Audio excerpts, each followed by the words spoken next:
राज शीतल को गहरी नजरों से देख सर्द अंदाज में कहता है, जब दोनों ही अपनी सिंड्रेला और प्रिंसेस चार्मिंग के लिए बेचैन हैं, तो अपने कान्हा से प्रे करो कि तुम्हारी गोद में एक साथ दोनों खुशियाँ डाल दें, हमारे ट्विंस बेबी हो जाएं, तो हम दोनों की मुराद पूरी हो जाएगी। शीतल राज को देख हैरानी से आंखें बड़ी कर शब्दों को लंबा खींच कर कहती है, राज क्या बोल रहे हैं आप? ट्विंस बेबी हम एक तो को बर्दाश्त नहीं कर। राज उसके मुंह पर अंगुली रख कहता है, सोना कहते हैं जिस चीज़ को शिद्दत से पाने की अभिलाषा हो उसे कायनात भी मिलाकर रहती है। मैंने रिसेंटली अभी रोशनी सेजल और भाभी की प्रेगनेंसी देखी है, लेकिन पता नहीं क्यों जब कभी हमारी प्रेगनेंसी का ख्याल मेरे मन में आता है तो मुझे अंदरूनी से महसूस होता है कि हमारे ट्विंस बेबी होगा। पता नहीं यार ऐसा क्यों सोचता हूँ, बट मैं जब भी तुम्हारी गोद में नेहू को देखता हूँ मैं अलग ही दुनिया में पहुँच जाता हूँ। शीतल शर्मा कर कहती है, राज प्लीज हाथ जोड़कर विनती करते हैं आपसे, ऐसे खतरनाक सपने मत देखा करिए। आपके मुंह से ट्विंस बेबी सुन हमारी तो सोच के ही सांसें अटकने लगी। कहीं ये सच नहीं, हम बर्दाश्त कैसे करेंगे? राज गहरी नज़रों से शीतल को देख सर्द अंदाज में कहता है, तुम्हें कहाँ बर्दाश्त करना है मैडम, मैं हूँ ना अपने ज़िंदगी को संभालने के लिए। तुम बस उन खूबसूरत पलों को एंजॉय करना, बाकी सब राज अग्रवाल हैंडल कर लेगा। जैसे तुम्हारी धड़कनों को राज ने अपने होठों से काबू कर लिया है, वैसे ही राज अपने प्यार से दोनों बच्चों को संभाल लेगा। उसकी नोच पकड़ खींचते हुए, लेकिन उससे पहले ये केस निपटा लूँ, फिर हनीमून, उसके बाद हमारी फर्स्ट एनिवर्सरी, फिर मेरी सिंड्रेला, अंडरस्टैंड? शीतल शर्माते हुए, इतनी लंबी प्लानिंग करके बैठे हैं आप? राज उसके होठों को अपनी नज़रों से देख उसके चेहरे पर फूंक मार कर कहता है, इससे भी ज़्यादा प्लानिंग कर रखी है राज ने।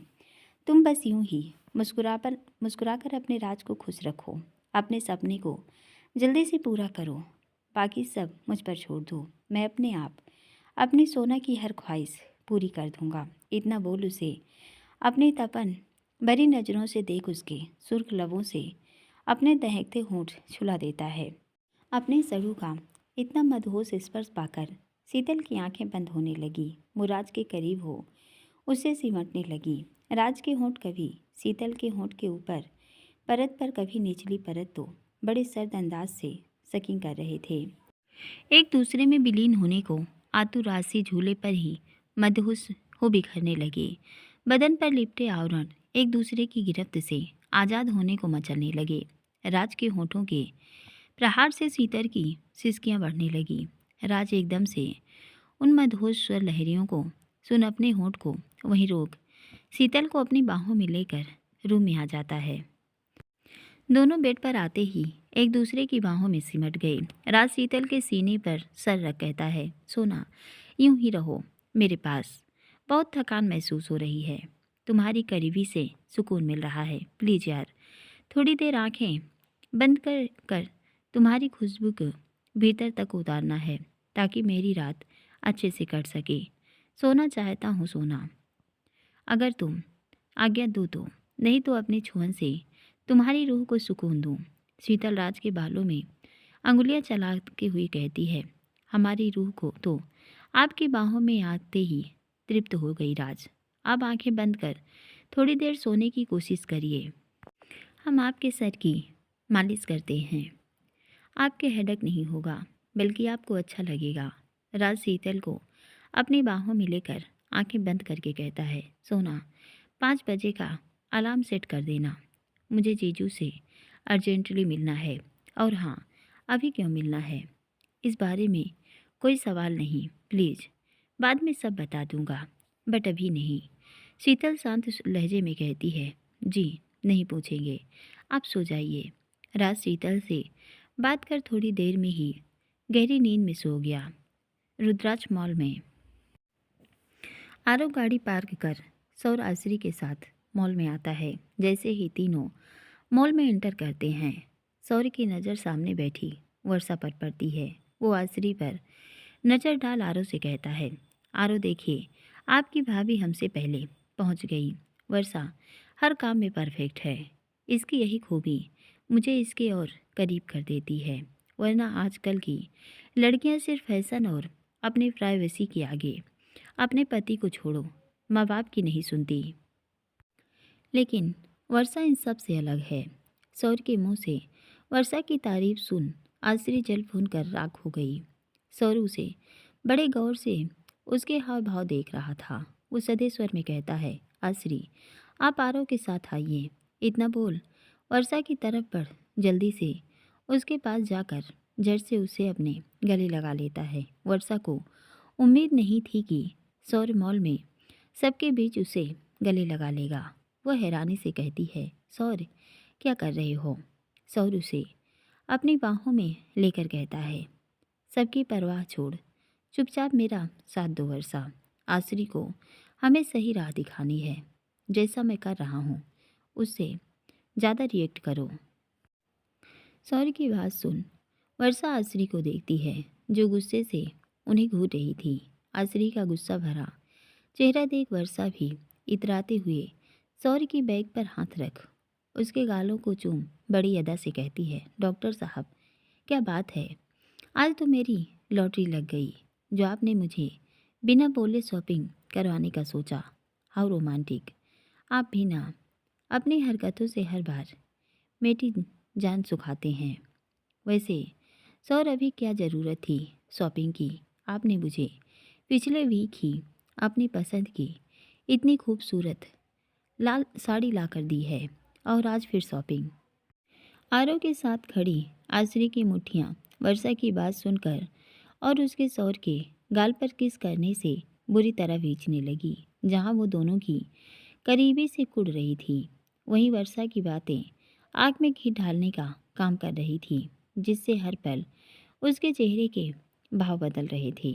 सौर आसरी को देखते हुए कहता है, वर्षा आज शॉपिंग का प्लान मैंने नहीं आसरी ने बनाया है। इनका कल बर्थडे है, इन्हें इंडियन ड्रेसेस चाहिए। तुम जानती हो मैं तुम्हारे अलावा किसी और के लिए कुछ पसंद नहीं कर सकता, तो प्लीज़ तुम मेरी तरफ से इनकी हेल्प कर दो। वैसे भी हम तो दो जिस्म एक जान है, तुम पसंद करो या मैं, एक ही बात है। वो आसरी को गहरी नज़रों से देख व्यंग्य के साथ इतना श्योर हूँ आसरी की आपको मेरी वर्षा की चॉइस इम्प्रेस करेगी। वर्षा तुम आरव और आसरी को लेकर अपने हिसाब से ड्रेस देखो, तब तक मैं तुम्हारे लिए ड्रेस चूज़ करता हूँ। वर्षा आसरी को देखकर कहती है, चलिए डॉक्टर। आसरी बुरा सा मुंह बनाकर कहती है, जी चलिए। आसरी मन मानकर वर्षा के साथ इंडियन ड्रेसेस सिलेक्शन में आ जाती है। काफ़ी देर तक वो वर्षा की पसंद को इग्नोर करती रही। सौर वहीं साइड में खड़ा उसे और इसकी हरकतें देख रहा था। आधे घंटे में उसने कई ड्रेसेस का काउंटर पर ढेर लगा दिया, लेकिन उसे कुछ पसंद नहीं आया। सौर उसकी चालाकी देख वर्षा के पास आकर कहता है, क्या बात है वर्षा? वर्षा आसरी को देख सौर का हाथ पकड़कर कहती है, सौर आपके बैचमेट को कुछ पसंद नहीं आ रहा। वो क्या है ना, इंडियन ड्रेसेस इजली इन्हें पसंद नहीं आएंगे। इन्होंने कभी इस तरह की ड्रेसेस पहनी नहीं, इसलिए इन्हें आइडिया नहीं। ऐसा करिए आसरी, आप वेस्टर्न ही खरीदिए अपने लिए। इंडियन ड्रेसेस संभालना आपके बस की बात नहीं। कल आपका स्पेशल डे है, कहीं ज़बरदस्ती किसी को इम्प्रेस करने के चक्कर में आपकी इमेज खराब ना हो जाए। क्यों सौर? सौर वर्षा की हाँ में हाँ मिलाते हुए कहता है, आई थिंक आसरी वर्षा ठीक कह रही है। इंडियन ड्रेसेस तुम कैरी नहीं कर पाओगी। ऐसा करो तुम आज आरव के साथ जाकर अपने लिए वेस्टर्न कलेक्शन खरीद लो। वैसे भी आरव की शॉपिंग हो गई है, वो तुम्हारी हेल्प कर देगा। तब तक मैं वर्षा को ड्रेस दिलाकर फूड कोर्ट में ले जाऊं। वो क्या है ना, 3 बज रहे हैं। इसने लंच स्किप किया तो एसिडिटी के कारण इसके सर में दर्द बढ़ जाएगा। और अगर इसकी तबीयत खराब हुई तो इसके सास ससुर बहू के चक्कर में अपने बेटे की बाट लगा देंगे। तो प्लीज़ तुम्हारों के साथ चली जाओ। चले वर्षा। वर्षा भी आश्री को देख सौर के कंधे पर सर रख नाटक करते हुए कहती है, सच सौर, टाइम ज़्यादा हो गया। सुबह आपके हाथ से जो दूध का गिलास और टोस्ट खाया था तब से कुछ नहीं खाया। अब मुझे भूख के मारे चक्कर आ रहे हैं। जल्दी से मेरा फेवरेट यम्मी पास्ता खिला दीजिए। आश्री, आप आरो भैया के साथ शॉपिंग करिए, हम अपनी पेट पूजा करके आते हैं। इतना बोल आरो की तरफ आई विंकर सौर का हाथ पकड़ आगे बढ़ने लगी। आश्री फुर्ती से कहती है, सौर 1 मिनट। सौर पीछे मुड़कर कहता है, जी कहिए। आश्री वर्षा को घूरते हुए अपने बैग से सौर के लिए बनाया स्पेशल इनविटेशन कार्ड निकाल उसकी ओर बढ़ाते हुए कहती है, सौर, ये आपके लिए। कल आपका इंतज़ार करूंगी। उम्मीद है आप अपने दोस्त को नाराज़ नहीं करेंगे। पार्टी में आपका इंतज़ार रहेगा।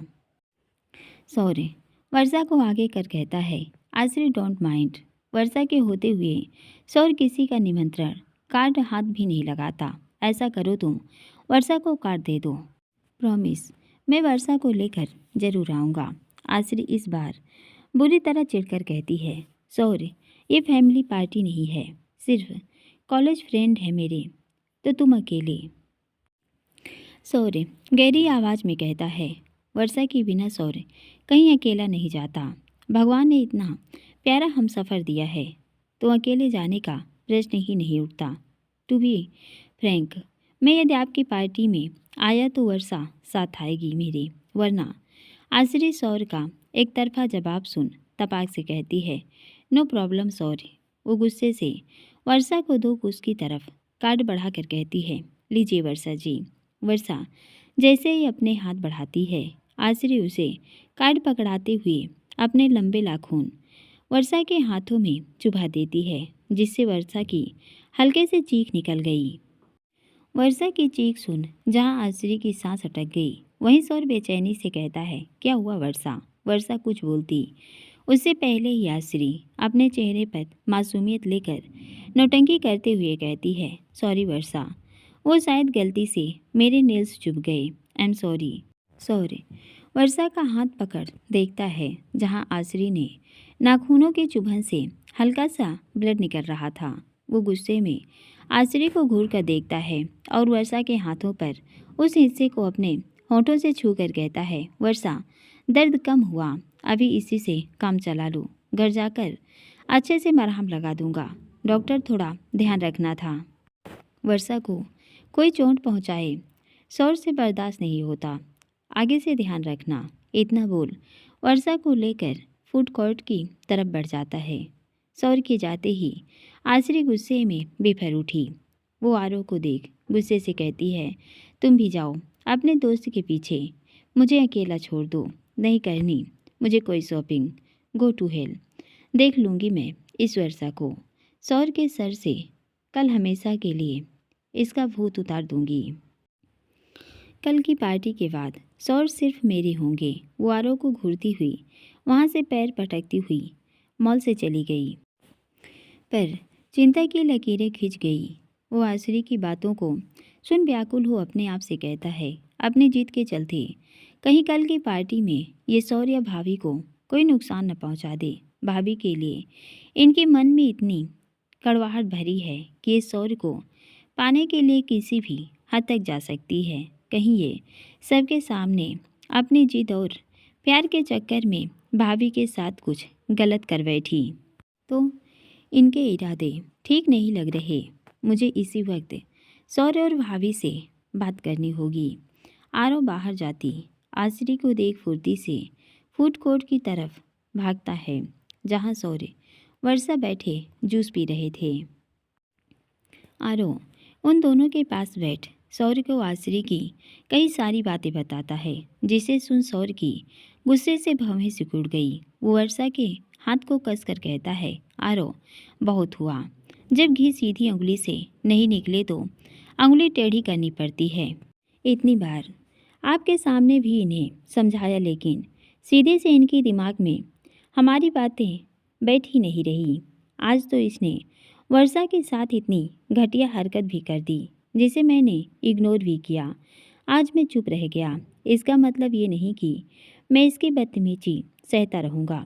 कल पार्टी में इस लड़की ने अगर कोई भी सीन क्रिएट किया, गलती से वर्षा को टच भी कर लिया, तो इसे मुझसे कोई नहीं बचा सकता।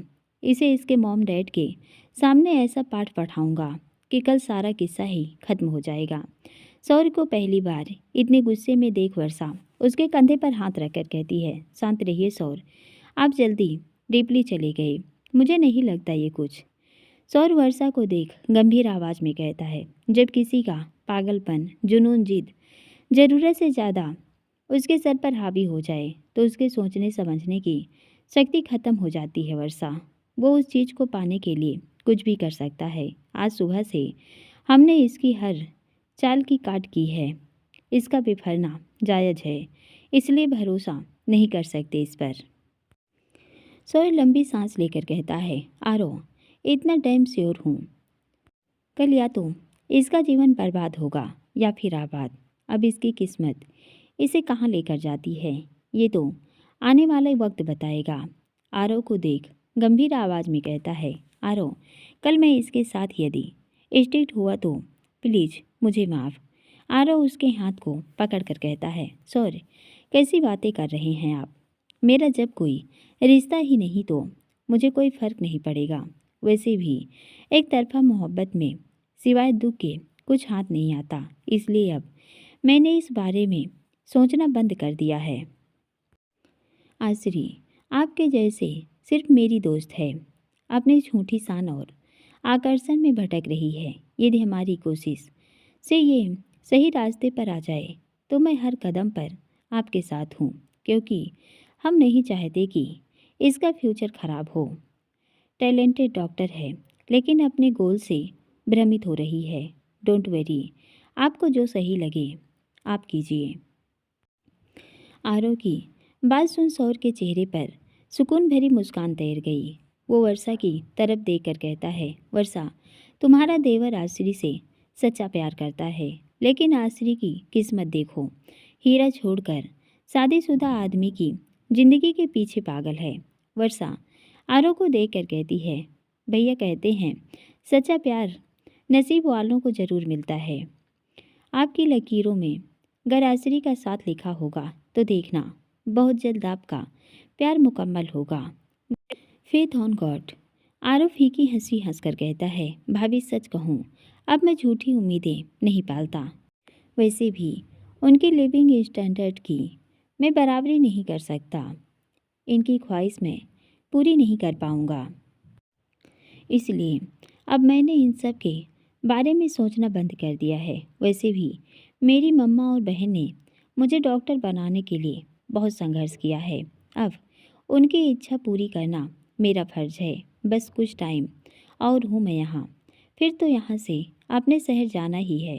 दीदी की शादी के बाद मम्मी की सेवा और अपनी ड्यूटी, यही मेन लक्ष्य है मेरा। आरव खड़े होते हुए कहता है, सॉरी मैं निकलूँ, आप भी भाभी को लेकर घर निकल जाइए। वैसे भी 4 बज रहे हैं, कॉलेज भी खत्म हो गया है। सॉरी गहरी आवाज़ में कहता है, बिल्कुल Aarav, and thank you so much. दोनों एक दूसरे से मिलकर अपने घर के लिए निकल गए। दूसरी ओर अर्जुन जी कैब से घर पहुंचते हैं। रागिनी की तबीयत ठीक नहीं थी, इसलिए काव्या जी ने उसे ज़बरदस्ती लंच करवाकर मेडिसिन देकर थोड़ी देर सुला दिया था। दोनों सास बहू को अर्जुन के आने की खबर नहीं थी। काव्या जी ड्राइंग रूम में बैठी फ़ोन पर आरती से बात कर रही थी। इतने में ही घर की डोर बेल बजती है। वो सामने लगी घड़ी में टाइम देकर कहती हैं, इस वक्त फ़ोन कौन हो सकता है? आरती बेटा, मैं 5 मिनट बाद तुम्हें कॉल करती हूँ, शायद कोई गेस्ट है। आरती उस वक्त गुड़िया के साथ घर पर अकेली थी। वो शांत लहजे में कहती है, जी मामी, वैसे भी आपकी पोती उठ गई, भूख से रोना शुरू कर देगी। मैं भी दादू की लाडली को फीड करा दूँ, फिर फ्री होकर बातें करेंगे। काव्या फ़ोन रख जैसे ही गेट खोलती है, सामने खड़े अर्जुन को देख खुश होकर उसे अपने गले लगाकर कहती हैं, अर्जुन बेटा, तुम इतनी जल्दी। अर्जुन अपनी माँ को प्रणाम करके कहते हैं, मम्मा, आपने पता नहीं कल रात पापा से क्या कहा। पहले तो रात में जमकर मेरी क्लास लगा दी और सुबह सोकर उठा तो जयपुर के लिए फ्लाइट की टिकट पकड़ा दी।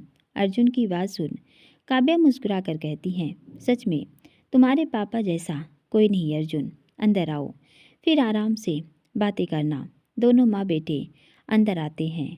ड्राइंग रूम में लगे सोफे पर बैठते ही अर्जुन की निगाहें बेचैनी से रागिनी को ढूंढने लगी। अर्जुन जी की आंखों की बेचैनी देख काव्या जी उसे पानी का गिलास पकड़ाती हुई कहती हैं, जिसे तुम्हारी आंखें ढूंढ रही हैं वो दवाई खाकर अपने रूम में सो रही है। थकी हुई आए हो, लंच टाइम भी है, फ्रेश होकर आओ, मैं खाना लगाती हूँ। अर्जुन चिंतित स्वर में कहता है, मोम भूख नहीं, आप एक बढ़िया सी अदरक वाली चाय पिला दो, सीधा डिनर करूँगा। रागू का बुखार। काव्या जी उसके पास बैठ प्यार से कहती हैं, बेटा तुम उसकी मनोदशा जानते हो, आजकल आए दिन उसकी तबीयत खराब हो रही है। तुम सब कुछ जानते हुए भी अपनी जिद पर अड़े हो। वो कुछ कहती नहीं अर्जुन, लेकिन मैं भी एक औरत हूँ, उसकी परिस्थिति से अनजान नहीं, इसलिए तुम्हें कई बार समझा चुकी हूँ। जिद मत करो अर्जुन, ये मत सोचो बेटा कि मुझे दादी बनने की चाह है, इसलिए मैं तुम्हें बार बार कहती हूँ। ऐसा रत्ती भर नहीं अर्जुन, फिर भी एक बार डॉक्टर को दिखाने में कोई हर्ज नहीं। आजकल मेडिकल साइंस ने काफ़ी तरक्की कर ली है। यदि बाई चांस दोनों में से किसी को प्रॉब्लम हुई भी तो मेडिकल में हर चीज़ का सिल्यूशन है, बशर्ते तुम अपनी जिद। काव्या जी की बात पूरी होने से पहले ही अर्जुन खड़े होकर कहते हैं, मॉम मैं फ्रेश होकर आता हूँ, आप चाय रेडी रखिए। वो बिना उनका उत्तर सुने फुर्ती से बैग उठा अपने कमरे में चला गया। काव्या जी परेशान होकर कहती हैं, भगवान क्यों मेरे बच्चों की परीक्षा ले रहा है। ये लड़का अपनी जिद नहीं छोड़ेगा और मेरी बच्ची इसके आगे जुबान नहीं खोलेगी। अब तू ही इस बच्ची पर रहम कर मालिक। वो भी हताश हो किचन में चाय बनाने चली गईं। इधर अर्जुन जी रूम भर आते हैं। उनकी नज़र बेड पर सोई रागिनी पर पड़ती है, जिसका चेहरा इस वक्त काफ़ी थका हुआ मुरझाया हुआ था। अपनी रागू को उस हाल में देख अर्जुन जी भीतर तक द्रवित हो उठे। रागिनी गहरी नींद में थी, इसलिए अर्जुन जी आहिस्ता से बैग रख उसके पास आते हैं और उसके पास बैठ बड़े प्यार से एकटक सोई रागिनी को देखने लगे। जैसे ही वो अपना हाथ रागिनी के गाल से छुलाते हैं, रागिनी नींद में करवट ले उनका हाथ पकड़ अपने गालों के नीचे दबा लेती है। अर्जुन जी के चेहरे पर मुस्कुराहट आ गई। वो अपने होठों से बुदबुदाते हुए कहते हैं, रागू तुम्हारी यही आदत कभी नहीं जाएगी। कितनी भी गहरी नींद में हो, इसे मेरी खुशबू का एहसास हो जाता है। आंखें बेशक नहीं खुलेंगी इसकी, लेकिन इसका दिल मेरी आहट सुन सुकून से भर जाता है। ये मैडम अब और बेफिक्र होकर सोएंगी। जितना रेस्ट करेंगी दवाई का असर उतना होगा। थोड़ी देर तक वो रागिनी के सर पर हाथ फिराते रहे, फिर धीरे से उससे अपना हाथ छुड़ा बैग लेकर ड्रेसिंग रूम में आते हैं। अलमीरा से अपने कपड़े टावल लेकर सीधा फ्रेश होने वॉशरूम में चले गए। शावर लेकर रेडी हो रागिनी को अच्छे से ब्लैंकेट ओढ़ाकर बाहर काव्या जी के पास आकर बैठ चुपचाप अपनी चाय का कप उठा पीने लगे। काव्या जी अपने बेटे को इतना खामोश देखकर कहती हैं, टेंशन मत कर, उसकी दवाई से बुखार उतर गया है, लेकिन वोमिट की वजह से लगता है वीकनेस काफ़ी है, इसलिए चक्कर आ रहे हैं। 2-3 दिन अच्छे से खाना खाएगी तो ठीक हो जाएगी। फिर भी तेरा मन नहीं माने तो शाम को इसे एक डॉक्टर सिन्हा को चेक करा लेना। मैंने तो बहुत बार कहा, लेकिन ये नहीं गई। अर्जुन जी शांत लहजे में कहते हैं, मुझे नहीं लगता मम्मा डॉक्टर की ज़रूरत है। चेक किया भी मैंने, इसे फीवर नहीं है। आज तक रात तक देखूंगा, यदि फीवर वापस आया तो उसी वक्त डॉक्टर के पास ले जाऊंगा, वरना बेवजह दवाई और डॉक्टर के चक्कर में नहीं पड़ना। काव्या जी अर्जुन की बातों के अंदाज को सुन उस वक्त चुप हो गई। वो अपनी चाय खत्म कर खड़े होकर, सफ़र की थकान है, तुम भी जाकर रेस्ट करो। काव्या जी जानती थी अभी उससे बात करना उचित नहीं, वो किसी की नहीं सुनेगा। इसलिए वो बिना आर्गुमेंट किए चुपचाप अपने रूम में चली गई। इधर अर्जुन जी भी अपनी चाय फिनिश कर रूम में आकर बेड की दूसरी साइड जाकर लेट गए। इतने दिन से घर से बाहर थे। अपने रूम में आते ही थोड़ी देर में उन्हें सुकून की नींद आ गई। शाम का वक्त अग्रवाल मेंशन में राज को सोए 2 घंटे से ज़्यादा हो गए थे। शीतल राज के पास लेटी अपनी बुक पढ़ रही थी। कुछ देर बाद कुशा और नानी माँ के आने पर शीतल नीचे चली गई। उसने भी कुशा को दूध पिलाकर हाथ में अपने पास सुला लिया था। वहीं नानी माँ को थकान हो रही थी तो वो भी आने के बाद अपने रूम में आराम करने चली गई। इधर अपने कमरे में राज जैसे ही करवट लेकर बेड की दूसरी साइड हाथ रखता है, शीतल की साइड खाली महसूस होते ही वो अपनी आंखें खोलकर कहता है, शीतल को अपने पास ना देखो। उठकर पिलो का सहारा लेकर बैठता है और फ़ोन उठाता है तो एक ही नंबर से काफ़ी कॉल थे। उस नंबर को देखो, झुंझला उठा। राज भिनभिनाते हुए कहता है, इसे अब पक्का वाला ट्रेलर देना पड़ेगा, बहुत उतावला है इसे हर काम की। यूँ नहीं कि शांति से थोड़े दिन रह ले, लेकिन नहीं, हथेली पर सरसों उगानी है। इस केस को निपटा लूँ पहले, फिर इसका इलाज करूँगा। राज फटाफट से फ्रेश होकर बाहर आता है और उस नंबर पर एक मैसेज ड्रॉप कर रेडी हो नीचे आता है, जहाँ शीतल सोफे पर सोई कुशा के पास बेटी अपने रिसर्च पेपर पर काम कर रही थी। राज शीतल के पीछे खड़ा हो उसे हक कर शोल्डर पर किस करके कहता है, सोना, प्रिंसेस ने सोने नहीं दिया है ना? सॉरी यार। तुम्हारी बाहों में आते ही गहरी नींद लग गई। शीतल पेपर साइड में रख उसके हाथों को अपने होठों से लगाकर कहती है, कोई बात नहीं राज, रात को अपनी आपकी बाहों में चैन से सोएंगे। हम बस आपको ही उठाने आ रहे थे। चलिए आप यहाँ डॉल के पास बैठिए, हम आपकी चाय लाते हैं, फिर आपको जीजू से मिलने जाना है। राज कुशा के पास आकर बैठ जाता है। शीतल राज को नानी को चाय देकर कुशा का दूध रेडी करती है और उसके पास आकर बैठ गई। थोड़ी देर बाद राज अर्जुन जी से मिलने हनी ड्यू निकल गया।